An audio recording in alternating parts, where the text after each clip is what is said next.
नमस्कार साथियों। आज का वीडियो जो है how to use axial and radial center burner, मतलब सेंटर बर्नर में सीवी में एक्सियल या रेडियल का यूज़ कैसे करते हैं इसके बारे में बताएंगे।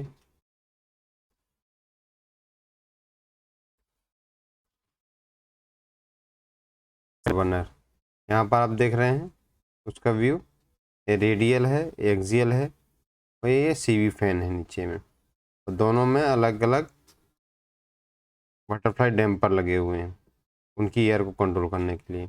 तो इनका यूज़ कैसे करना है इस वीडियो में हम जानेंगे। R K information, like, subscribe, share and press the bell icon.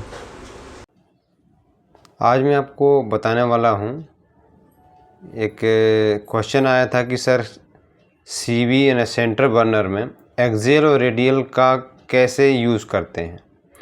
तो मैं आपको बता दूं, ये आप जो देख रहे हैं centre burner radial and axial system है। इसमें एक आउटर एसएस का पाइप होता है और उसके अंदर एक इनर भी एसएस का पाइप होता है, और ये इस टाइप से कनेक्टेड रहते हैं अलग अलग एक सिंगल हेडर से।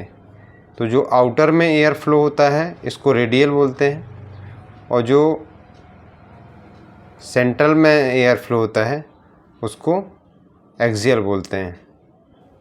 और ये सीवी से जो कॉमन पाइप है ये सीवी फैन से कनेक्ट रहता है, और यहाँ पर एक मेन डैम्पर होता है यहाँ पर। इससे यदि हम एयर को कंट्रोल करेंगे तो दोनों में एयर कंट्रोल होगा। यदि कॉमन अलग अलग करना है तो यहाँ पे भी एक सेपरेट बटरफ्लाई डैम्पर होता है। इससे हम इसमें फ़्लो होने वाली एयर को कम ज़्यादा कर सकते हैं। तो मेरे कहने का मतलब, शुरू में जब किल स्टार्ट होता है तो ये दोनों डैम्पर फुल रहते हैं, ये भी फुल ओपन रहेगा, ये भी रहेगा, और पूरा एयर का फ्लो एक्सियल और रेडियल दोनों में जाता है। तो इसका हम यूज़ क्यों करते हैं? हम इसका यूज़ इसलिए करते हैं कि इसके कारण हम एयर को वाइड और नैरो, मतलब वाइड और सेंट्रल में ट्यून कर सकते हैं। यदि हमको वाइड में एयर चाहिए तो हम क्या करेंगे, रेडियल को चलाएंगे, और यदि हमें एयर वाइड नहीं चाहिए, सेंटर में चाहिए, तो हम क्या करेंगे, इसको डैम्पर को जीरो कर देंगे और फिर रेडियल से एयर चलाएंगे। अब ये इस टाइप का यूज़ कब होता है और क्यों ज़रूरत पड़ती है, और किसके लिए इस टाइप का सिस्टम हम यूज़ करते हैं, तो मैं आपको बता दूं। यहाँ पर देखिए,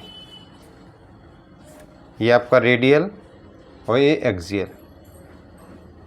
अब जब आपका किल हेल्दी है, नया है, मतलब इसमें एक्रेशन फॉर्मेशन नहीं हुआ है, तो आप रेडियल और एक्सियल दोनों से एयर लेते हैं।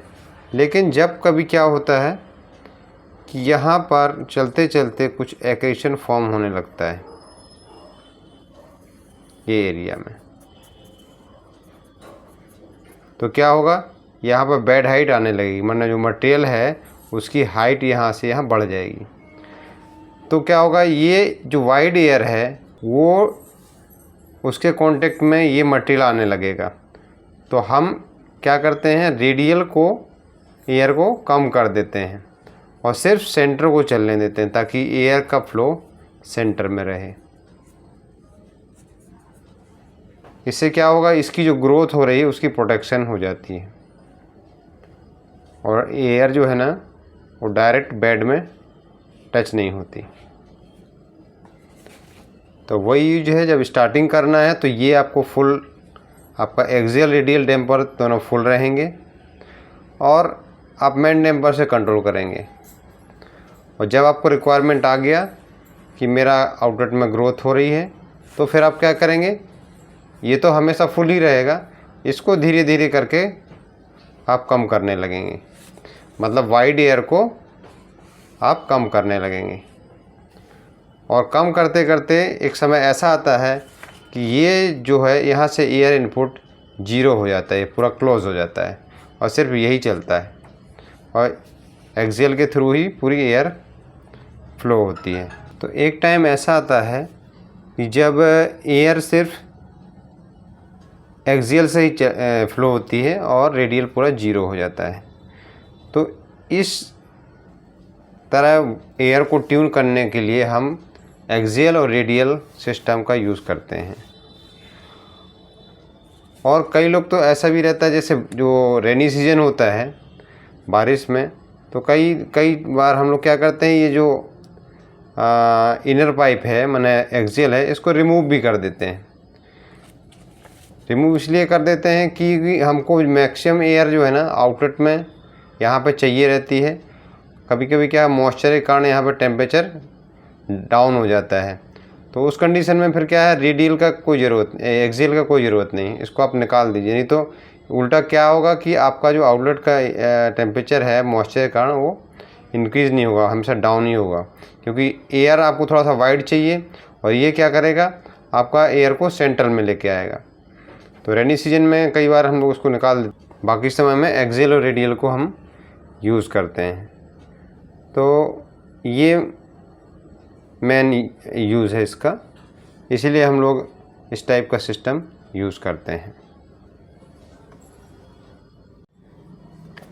जैसे जैसे आउटलेट में ग्रोथ होती जाती है वो क्या होगा, यहाँ पे मटेरियल का रिटेंशन बढ़ते जाता है।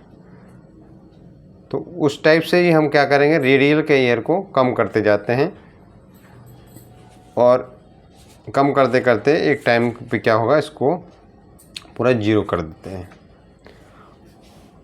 उससे क्या बेनिफिट मिलता है, क्योंकि एयर जो डायरेक्ट बैठ के कांटेक्ट में नहीं आती और यहाँ पर ग्रोथ स्लो रहती है। कई किल का ऐसा फेनोमेना होता है कि आउटलेट जोन में बहुत जल्दी से एक्रेशन फॉर्म होता है और ये इतना फॉर्म होता है कि बाद में आप उतना फीड किल ले नहीं पाता। तो इस ग्रोथ को रोकने के लिए हम एक्सियल और रेडियल का यूज़ करते हैं, ताकि हम बाद में एयर को सिर्फ सेंटर से ही यूज़ करें और जो आउटर में एयर फ्लो हो रही है उसको हम मिनिमाइज़ कर देते हैं। तो इससे हमको आउटलेट का जो ग्रोथ है एक्रेशन का, फॉर्मेशन का, उसको रोकने में हेल्प मिलती है। और जो लोग पहली बार एक्सियल रेडियल सिस्टम का यूज़ कर रहे हैं या करते हैं, तो उनको मैं यही कहना चाहूँगा कि इसको यूज़ करने का यही तरीका है कि एक्सियल रेडियल के दोनों जो डैम्पर हैं इनको फुल रखिए और मेन डैम्पर से आप इसको कंट्रोल कीजिए। और यदि आपका ये सिस्टम में यहाँ पे शुरू से ही यदि टेम्परेचर ज़्यादा शूट अप कर रहा है, तो आप इसको रेडियल को कम कीजिए, कम करके यहाँ के टेम्परेचर को कंट्रोल कीजिए। और जब आपका रिक्वायरमेंट टेम्परेचर जैसे 1070 आप जो आउटलेट मेंटेन करते हैं, उतना जितने टेम्पर में ये आ जा रहा है उतने में ही इसको सेट करके छोड़ दीजिए। और क्या करिए, यहाँ पे सेल टेम्परेचर को ऑब्जर्व करिए। यदि आपको लग रहा है कि यहाँ पे ग्रोथ हो रही है तो आप इसको और कम करते जाइए, ऑब्ज़र्व करिए और रेडियल को कम करते जाइए।